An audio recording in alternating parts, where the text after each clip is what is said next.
Hey guys, Derek here. In today's video, I'm going to talk about getting faster at your art and why you should and how to go about it in about 8 steps, okay? Firstly, before I get to the steps, I'm going to talk about why you need to get faster. This is mainly only for working in the industry as such. You don't need to increase your speed if you're working on personal art. That is all up to you in your own time. You draw it because you love it, spend as much time as you want on it. So you have to make that distinction, right? So getting straight to where the industry needs it, being faster is helpful because you get to produce much more of an output, be more efficient with it, along with take on more projects, especially if you're a freelancer. So that can be really, really beneficial. And okay, so step 1, okay, is using references. Many people have the notion that using references is bad and they want to try and draw everything from imagination. But let me give you a small situation from an industry standpoint, right? Somebody tells you, hey, draw a castle, design a castle scene.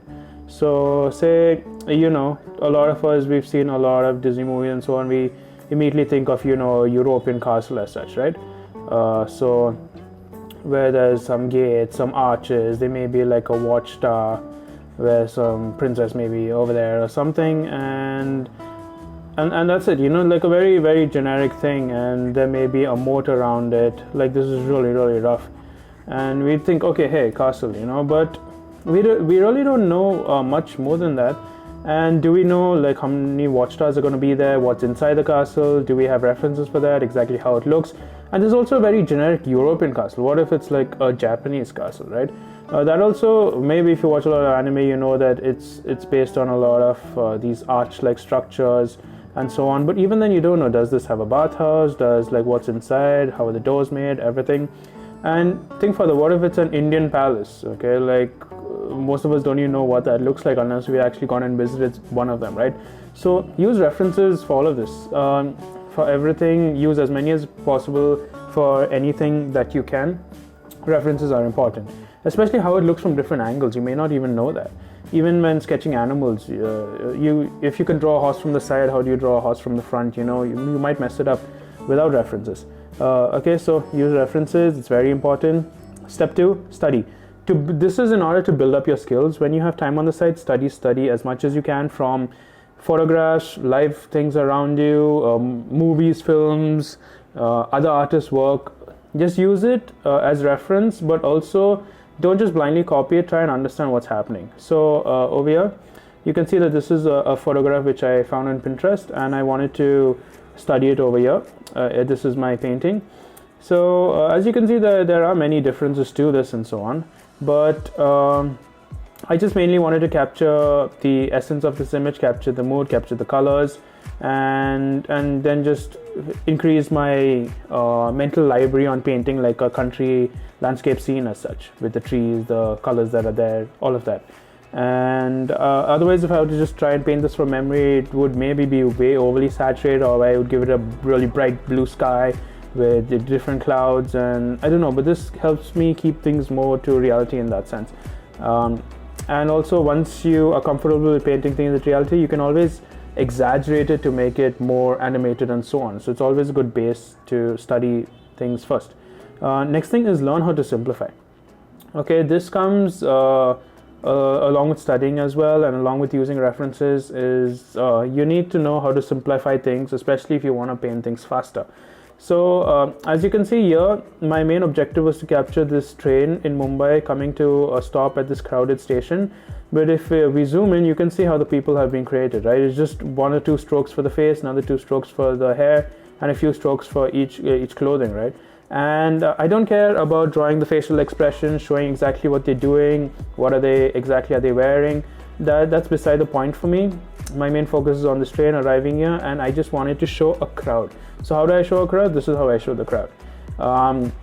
So that's why you have to learn how to simplify things in order to what are you trying to explain, what are you trying to show, and what is the main focus of your painting. Another example is when we come to step 4 is adding details later. So a lot of times we make this mistake, especially when we want to make a painting. We finish one small section, then we want to detail that, make that look good. and then move on and detail the rest of the painting all over, right? So, but it's better to block out your images first. As you can see here, I wanted to paint this metro station from Bangalore. So I firstly blocked in where the horizon would be, where the sky, the base colors of the landscape, and where the metro line would be. From there, I started adding in more bigger blocks to give me, okay, the metro station's over there. Over here, I have the buildings, and then I start adding details, the colors, some smaller houses over there, and then I add in the final details. But even over here, you can see how I've simplified the shapes to an extent where these are the back houses. They don't have much detail at all, just rough brush strokes. Even the vehicles below, because I just wanted to capture the essence of it, and it works for me. It looks like a metro scene in Bangalore. That's all that I needed. Then I move on. Okay.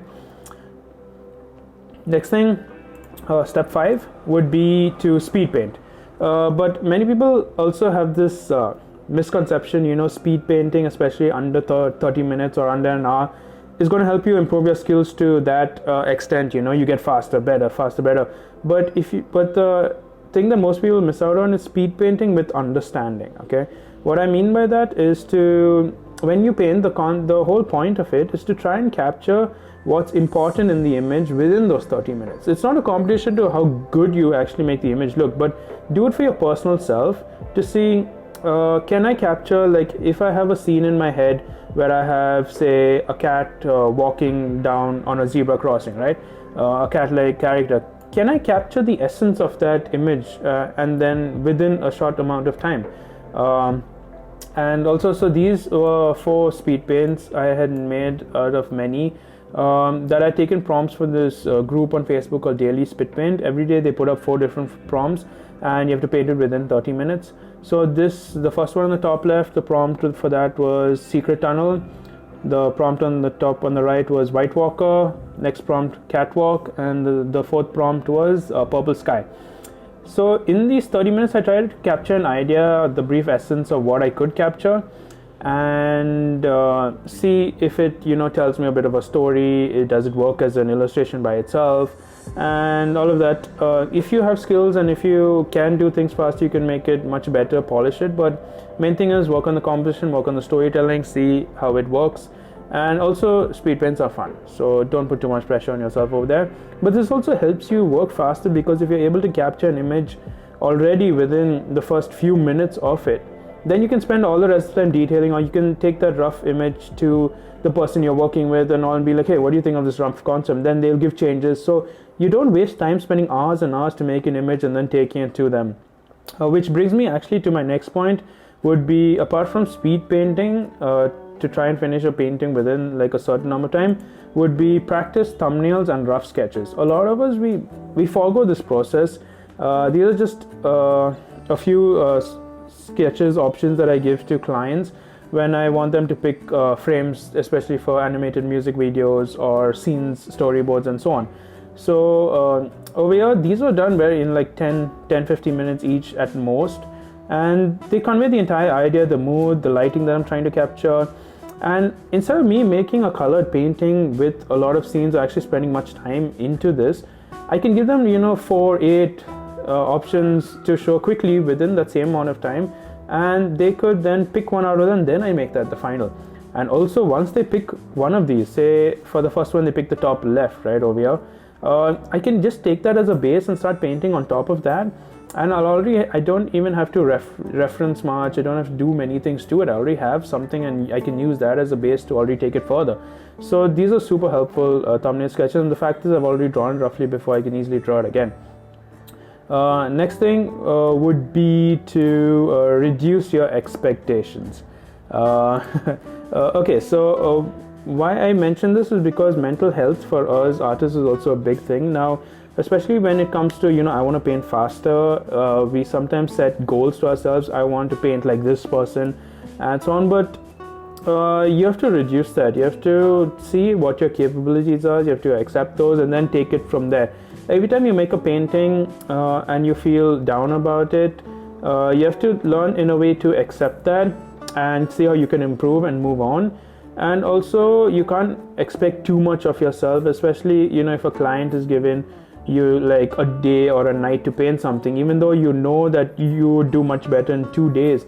Don't let that put you down to such an extent where where it affects your work honestly to that level. So you need to know what you're capable of in one night and stick to that. Don't burn yourself out. Try to stay up all night and do things that would eventually not end up as good as you would like it to be. So next is reduce your expectations, and it's a long journey, right? You'll improve step by step and take your time. And my final step 8, would be use shortcuts. This is important. Like, a lot of people like doing things the hard way around. It gives them satisfaction in that, but maybe do things the hard way around for your personal work. Okay, when it comes to work for clients, industry level stuff, they don't care about how much time or effort you put in. They only care about the final product. So that's where you use all the shortcuts you can, right from software shortcuts, customizing your space. Like if it's like something like Photoshop, right? Or you can see I have my color over here, and then I have my navigator window, so I can see always a minimized view of my painting, and even swatches, so I can see my most recent swatches that I've used. I can easily pick things from there. And your window, arrange your workspace accordingly. Like, this is literally, I themed it as my space, right? Also hotkeys, apart from just software shortcuts, like whichever app you're using, whether it's Procreate, Clip Studio, Photoshop, there are many softwares there are many shortcuts that they have, right? Or even if your Wacom also has keys on it, use that to your advantage. Next thing, hotkeys, like the simple switching from brush to eraser, or your different tools that you have, use that to your max. Okay. And next thing is using photographs. Now, if you don't have much time and you can't draw something really well, it makes sense, especially in the field of concept art. Photo bashing is a big thing, right? Where, say, if you have to design a castle, now what you're being paid for is coming up with the idea. But even if you merge different castles together and come up with a new unique looking castle, that solves the job. Nobody cares if you're sitting and painting for hours and hours and hours, trying to paint a brick wall and the tower and all that. Use photographs to your advantage if you have the skills to. And also, in a way, say if you have to, I'll give you another example. If you have to design, say, something for a war scene, and you've never painted guns before in your life, right? For that, or rocket launcher, anything. Instead of you going and studying that, spending time and learning what each part of the gun is, take it, trace it, use that into your work faster. You're being paid for your ideas that you come up with, right?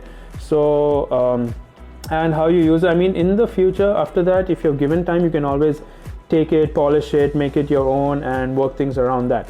Next thing is use a lot of your older works. If you have a lot of older works, like especially for my projects, I've painted a lot of skies in the past. So sometimes when I'm doing works, I don't even bother about painting new sky. I just take it from one of my old paintings, put it here. If I've done a character that fits the scene, I take it from one of my old paintings, put it there.